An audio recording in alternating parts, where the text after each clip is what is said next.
the first day on the set of News Radio, like I couldn't even believe he was really there. Yes. I was like looking over across the table, you know, Yeah. we're doing the table read, and I'm Yeah. like, how did I get on this fucking show? I had zero acting. Like I did this one. How did you get it? It's the craziest story. The whole thing's crazy. I did MTV Half Hour Comedy Hour, right? Right. You do like whatever, 5-7 minutes. That was whatever who that was is. the host? Joyner? Yeah, Mario Joyner. Yeah. So I did MTV Half Hour Comedy Hour. I got a development deal out of nowhere. Wow. For MTV. That's big. MTV was offering me a development deal, and then my manager started saying it was very little money. It was like $500, and they were going to lock me up for like 3 years. It was crazy low money. It was so stupid.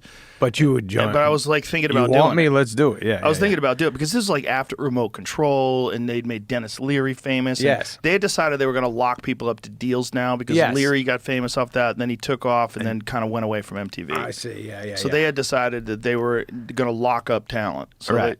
so if I did this pilot, if the pilot got picked up, I would have been there.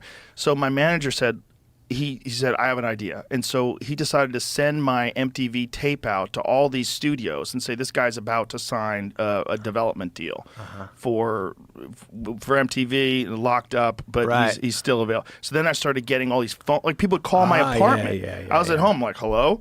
And like, hi, this is blah, blah, blah from Universal. You know, Right. we want to get you on a plane right now to Los Angeles. I was like, what?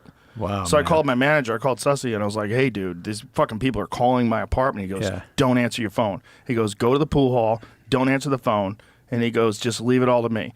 And so within like 3 weeks, I had this crazy deal for like $150,000, which is the most money I'd ever even heard of in my yeah. life. And all of a sudden, I was in Hollywood, like out of nowhere. So and I who was on was a the deal sitcom. with, like CBS? Or? It was with Disney, Oh, wow. which is crazy because I was filthy. Right, comedian. yeah. But And- they would. Yeah, and all of a sudden I have a deal with Disney, and I'm on this Fuck, for that much Fox money. sitcom. And so I had to get acting Shit. lessons. So I took a few acting lessons. Yeah. I hated it. I was like, this is gross. Yeah. And then, but I knew how to just pretend. I'm Yeah. like, I pretend on stage. I'll just Yeah. pretend. Like sitcom acting is pretty easy. Right. And so all of a sudden I'm on this sitcom. It gets canceled. And I'm like, oh, I was thinking about moving back to New York. But Yeah. I was like, I hated LA. I hated being around actors. You couldn't joke around with them. They were all so sensitive. Right. Everyone was on pills. They were all on antidepressants. I was like, Wow. get me out of here. I can't deal with it. I want to go back to comics. Yeah. And so I was ready to move back to New York, but I had got this fucking apartment. I thought that the sitcom was going to go. So I got a lease on this beautiful apartment in North Hollywood. I had a loft and a pool table. I thought I was balling. Yeah. You know, I was making like $20,000 a week. I was like, this is That's amazing. fucking big, yeah. It was crazy. I was like, I'm rich. Yeah. So I got this apartment. I'm like, well, I have this apartment. I can't just leave the apartment. What the Right. fuck do I do? Right. And so then I got another development deal. And Jeez. then so I'd done 2 auditions in my entire life.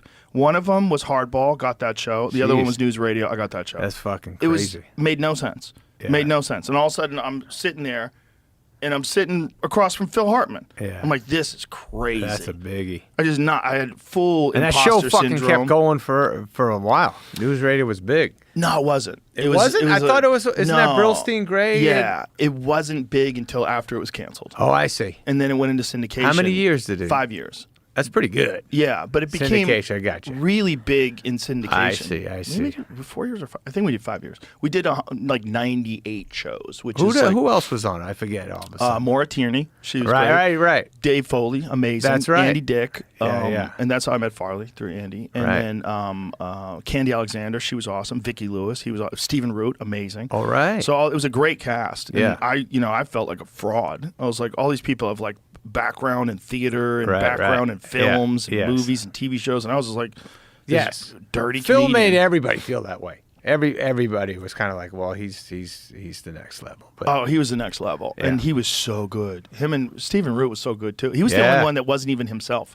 Everybody else was just being a version of Stephen Root, and he was a different human. Yeah. like he was a sweet, normal guy, and then he Right. would play Jimmy James, and he would Right. just fall into this character. Like Yes, this, yes, like, yes, He had a yeah. character, just like when he was in Office Space. yeah, unbelievable. Yeah. So it Now, was he's just worshipped too. Yeah. bizarre being on that show because I was 26, 27 Yeah. when I was on the show, and I was Making sitting. big money. Wow. But it was also confusing. That's I funny. felt like such an imposter. I was Yeah. like, someone's going to figure out that I don't belong here. That's and funny. then I'm going you to have to go felt get like a that. job. That's nice, though. That's a good. Yeah. That's a good person to be feeling like that. I think I was a cocky fuck who was like, "Yeah, baby, they figured it out."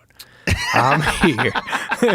But I literally didn't get shit growing up. I auditioned for shit and nobody liked me. Really? Every audition, they were just like, I would talk to my agent after and be like, nervously asking what they say, and then they'd have to be, well, did you read the sides before? I'd be like, what do you mean? That's what they said? Of course I read the sides. They were like, I thought you didn't know it that well. I go, what? I thought I knew it real well. They didn't like it?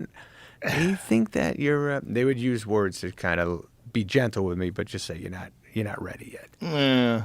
Well, it's funny how you have confidence when you're young and you really do think that you're ready.